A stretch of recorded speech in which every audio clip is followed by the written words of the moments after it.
అందరికీ నమస్కారం అండి.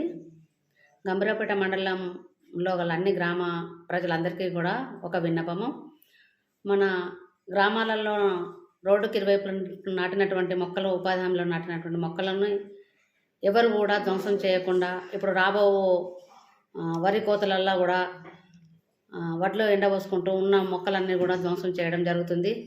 దయచేసి ఎక్కడ కూడా ఏ చెట్లు కొట్టేయాలన్నా కూడా కరెంటు తీగల కింద వచ్చినా కూడా విత్ పర్మిషన్, గ్రామ పంచాయతీ పర్మిషన్ తోటే చెట్లు కొట్టివేయాలని, పర్మిషన్ లేకుండా ఎవరు కొట్టివేసినా కూడా వారిపైన చట్ట ప్రకారం చర్య తీసుకోవడము జరుగుతుందని అందరికీ మరొకసారి విన్నపం చేసి ప్రతి ఒక్కరు కూడా చెట్లను కాపాడాలని కోరుకుంటున్నాను. 21 గ్రామాలలో కూడా మనము మొక్కలు నాటడం జరిగింది. గత 3 సంవత్సరాల నుంచి కూడా మనం వాటికి మెయింటెనెన్స్ ఇవ్వడం జరుగుతుంది. ఇప్పుడు ఈ మార్చి తోటి కూడా మనకు 22-23కు సంబంధించిన మెయింటెనెన్స్ కూడా అయిపోతుంది కాబట్టి అది గ్రామ పంచాయతీ పరిధిలోనే ఉంటుంది కాబట్టి ఎవరు కూడా మొక్కని ధ్వంసం చేయకుండా కాపాడుకోవాలని ప్రతి ఒక్కరికి విన్నపం చేయడం జరుగుతుంది. Thank you madam.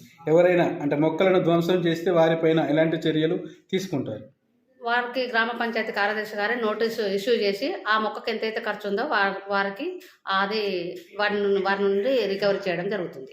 గ్రామ కార్యదర్శి గారికి ఏ డిపార్ట్మెంట్ వారు ఒకవేళ వారికి ఏదన్నా ఆ చెట్టును కొట్టివేయవలసి వచ్చినట్లయితే ఖచ్చితంగా వారి యొక్క డిపార్ట్మెంట్లో పర్మిషన్ తీసుకొని ఆ గ్రామ కార్యదర్శి గారికి అది విషయం తెలిపిన తర్వాతనే వాళ్ళు అది తీసివేయడం జరుగుతుందండి.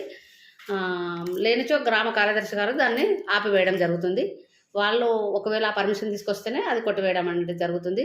సామాన్య ప్రజలకు 1-2 సార్లు నోటీస్ ఇష్యూ చేసి 3వసారి మాత్రం వాళ్ళ నుంచి రికవరీ చేయడం అనేది జరుగుతుంది.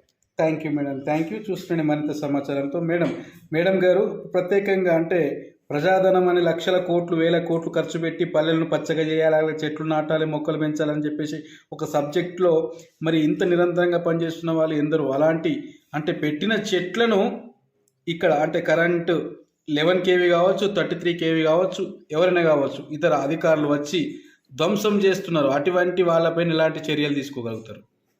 గ్రామ కార్యదర్శి గారు ఖచ్చితంగా వారితో మాట్లాడతారండి. Madam thank you. మరి ఇప్పుడు అంటే గ్రామాలలో చెట్లు పెట్టిన తర్వాతనే కరెంటు అనేది విద్యుత్ సరఫరాకు స్తంభాలు వేయడం జరిగింది.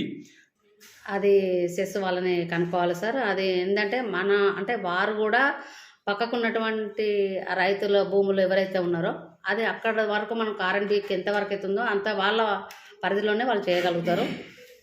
అగెనిస్ట్ వాళ్ళు ఏం చేయలేరు కాబట్టి అది వాళ్ళ నిబంధనల ప్రకారమే వాళ్ళు చేసుకోగలుగుతారు. Thank you madam. Thank you. మరి ప్రత్యేకంగా ఈ చెట్లను ధ్వంసం చేస్తున్న ఈ కరెంట్ డిపార్ట్మెంట్ పైన ఫైన్ వేసే అవకాశం ఉందా?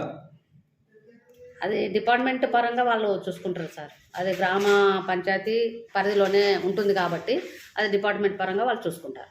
మేడం, పచ్చని ప్రకృతి అలాంటి ఈ ప్రకృతి సంబంధించిన చెట్లలో మొక్కలు నాటడం అనేది ఎంతో ప్రత్యేకమైనది.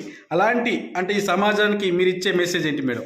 ప్రతి ఒక్కరు కూడా మనము ఖచ్చితంగా చెట్లను కాపాడుకున్నట్లయితేనే మనకు జీవన మనుగడ అనేది ఉంటుంది కాబట్టి ప్రతి ఒక్కరు కూడా దీనికి సహకరించి చెట్లను కొట్టివేయకుండానే ప్రతి ఒక్కరు కూడా కాపాడుకోవాలి. ఒక చెట్టు ఒకవేళ అది ప్రకృతి వైపరీత్యానికి పోయినా కూడా తిరిగి ఎవరైతే ఉన్నారో అక్కడ ఒక చెట్టు నాటుకునే ఏర్పాటు చేసుకున్నట్లయితేనే మనకి జీవన మనుగడ అనేది ఉంటుంది కాబట్టి దయచేసి ప్రభుత్వం మన పైన ఇంత ఖర్చు పెడుతుంది కాబట్టి ప్రతి ఒక్కరు కూడా దీని మీద మనది బాధ్యత అనేది చూసుకొని ప్రతి ఒక్క చెట్టును కాపాడుకోవాలని అందరినీ కూడా కోరుకుంటున్నాను. నా పేరు అరుణ అంటే అడిషనల్ ప్రోగ్రామ్ ఆఫీసర్, గంభీరావుపేట మండలం, MGNRIGS.